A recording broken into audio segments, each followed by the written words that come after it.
CATV is proudly presented by Toyota. Most at the start of the year, when an all-rounder vacancy came up in the one-day team, Dan Christian got that. It's nice to know, a few weeks later that you're still very much in selectors' thoughts. Yeah, absolutely. Start off with the T20 selection, and it's very unfortunate news for James, but I guess that's the way cricket goes. And then to get the call up to the test tour, it's pretty delightful. Yeah.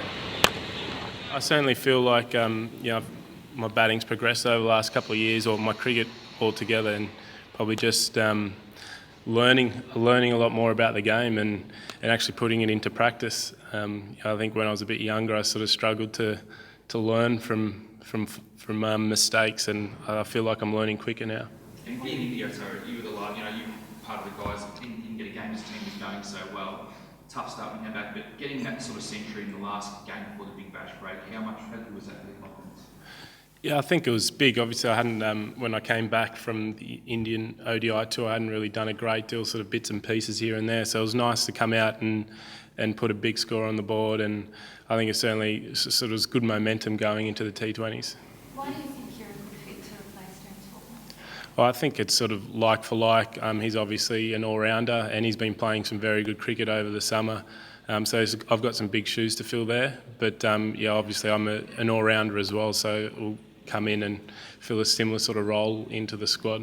Do you feel as though your game has progressed since coming back, and you obviously learned a lot about your own game from him? Yeah, I think, it's going to be tough. It'll be completely different conditions over in South Africa, so I'll have to sort of learn on the go over there, and their bowling attack will be very different to the bowling attack that India threw at us in the Test series over there. So whilst I'll learn about the conditions in India in Test cricket, I think I'll be thrown completely different conditions over in South Africa with a sort of completely different bowling attack. Australia obviously didn't change their lineup throughout the Test series out here. Do you expect to be able to play a role over there, or how are you treating?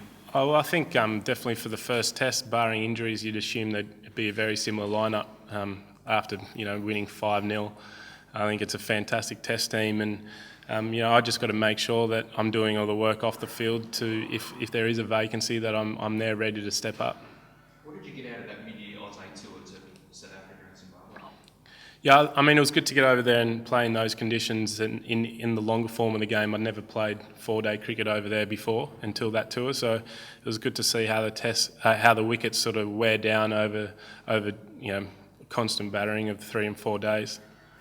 Must be nice as well coming into a side. I guess when you were there in India, morale probably wouldn't have been over behind the way it's going, but on the back of this, the different feeling in the dressing room. Yeah, I'm sure that the boys, even the last couple of days here, it's a happy dressing room, it's a happy camp, and I'm very much looking forward to getting back in the green and gold and feeling that sort of energy in the group. George said before, Mitch probably won't play game 1, maybe game 2 either, but from what you've seen of him and Sixers training, that sort of thing, how close is he to being ready to go? He's been back bowling for a while now, training at the Sixers, and he's been back bowling pretty quickly. So I think he'll be ready to go as soon as we call on him. He's firing.